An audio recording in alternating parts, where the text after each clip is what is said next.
வந்து பார்த்தா பெரிய ஷாக்கு. என்னடான்னு பார்த்தா மழை. என்னடா இது 3 நாளாக துவைச்ச துணி காயவே இல்லையே, இன்றைக்கும் மழை பெஞ்சா எப்படின்னு நினச்சிட்டு இருந்தேன். இருந்தாலும் இயற்கையை ஒன்றும் பண்ண முடியாதுன்னு அழகாக கொஞ்ச நேரம் ரசிச்சுட்டு அதுக்கப்புறம் சமைக்க ஸ்டார்ட் பண்ணலான்னு வந்துட்டேன். இன்றைக்கி சண்டேன்றதுனால சிக்கன் வாங்கிட்டு வரேம்மா அப்படின்னு சொல்லியிருந்தாரு. சரின்னுட்டு சாப்பாட்டு ஒலையும் வச்சுட்டு சரி வெங்காயத்தெல்லாம் வெட்டி வைக்கலான்னு நினச்சேன். வந்தால் சாமா கொஞ்சம் இருந்தது. சரி அதை விளக்கிடலான்னு விளக்கிட்டு இருந்தேன். விளக்கி முடிக்கிறதுக்குள்ளேயே சிக்கன் வாங்கிட்டு வந்துட்டார். சரி அதை கொஞ்சம் வாஷ் பண்ணியும் கொடுத்துருங்க அப்படின்னு சொன்னால் வாஷ் பண்ணி கொடுத்துட்டாரு. சரி பாதி பாதியாக அதை பிரித்து கொஞ்சம் சிக்கன் 65க்கும் கொஞ்சம் சிக்கன் குழம்புக்கும் எடுத்துக்கிட்டோம். சிக்கன் 65க்கு வந்து மசாலா முதல்ல போட்டுட்டா ஊறிடுன்னு சொல்லிவிட்டு அதை தான் ஸ்டார்ட் பண்ணிட்டோம். கொஞ்சமாக சிக்கன் 65 மசாலாவும் இஞ்சி பூண்டு விழுதும் தேவையான அளவு உப்பு, லெமனு, லைட்டாக ஃபுட் கலர், ஒரு முட்டை, கொஞ்சம் தயிர் போட்டு மிக்ஸ் பண்ணிக்கலாம். நீங்கள் கார்ன்ஃப்ளவர் மாவு இருந்தால் போடுங்க, அப்போ தான் எண்ணெய் கொஞ்சம் கிளியராக இருக்கும். இல்லைனா மசாலாலாம் பிரிஞ்சு எண்ணெய்க்குள்ளெல்லாம் போயிடும். என்கிட்ட இல்லைன்றதுனால நான் போடலை, ஆனால் போடணும். சரி இதையே செஞ்சிடலாம்னு சொல்லிவிட்டு செஞ்சிட்டேன். அதை அப்படியே ஊறட்டும், ஒரு ஓரமாக வச்சுக்கலாம்.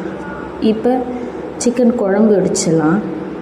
ஒரு 2 டீஸ்பூன் அளவுக்கு ஆயில் சேர்த்துட்டு ஒரு ஸ்பைசஸ் கொஞ்சம் சேர்த்துக்கிறேன். இது நல்லா வதங்கினதும் ஒரு நீல வாக்கில் ஒரே ஒரு வெங்காயம் வெட்டி வச்சுருக்கேன், அதை போட்டுக்கலாம். நான் வந்து கொஞ்சம் இஞ்சி பூண்டு விழுது கூட வெங்காயத்தை சேர்த்துருக்கிறதுனால நான் ஒரே ஒரு வெங்காயம் சேர்க்குறேன். ஒரு வெங்காயம் இஞ்சி பூண்டு விழுது கூட போட்டிருக்கேன். உங்களுக்கு வேணும்னா 2 வெங்காயத்தையும் அரைச்சும் சேர்த்துக்கலாம், வெட்டியும் சேர்த்துக்கோங்க. நான் கொஞ்சம் திக்னஸ்க்காக அரைச்சி சேர்த்துருக்கேன்.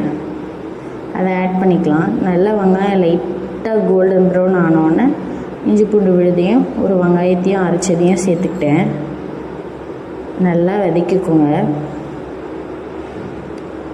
இது எங்கள் அண்ணியோட ரெசிபி. தேங்க்யூ அண்ணி. இது வரைக்கும் சொல்லலை, சரி இப்போ சொல்லலாம்னு சொல்லிவிட்டு அப்புறம் 2 தக்காளி சேர்த்துருக்கேன். இதுவும் நல்லா வதங்கி வரட்டும். லைட்டாக சால்ட்டு போட்டு மூடி வச்சிடலாம். நல்லா வதங்கின்னு வந்துட்டு அப்புறம் சிக்கனை ஆட் பண்ணிக்கலாம். சிக்கன் வந்து ஒரு 10 நிமிஷத்துலேயே வெந்துடும். 10 நிமிஷமே அதிகம்தான். அது வரைக்கும் வதக்கினா போதும். நல்லா அது கிண்டி வச்சுருங்க. இந்தளவுக்கு ஓரளவுக்கு வதங்கின அப்புறம் ஸ்பைசஸ்லாம் சேர்த்துக்கலாம்.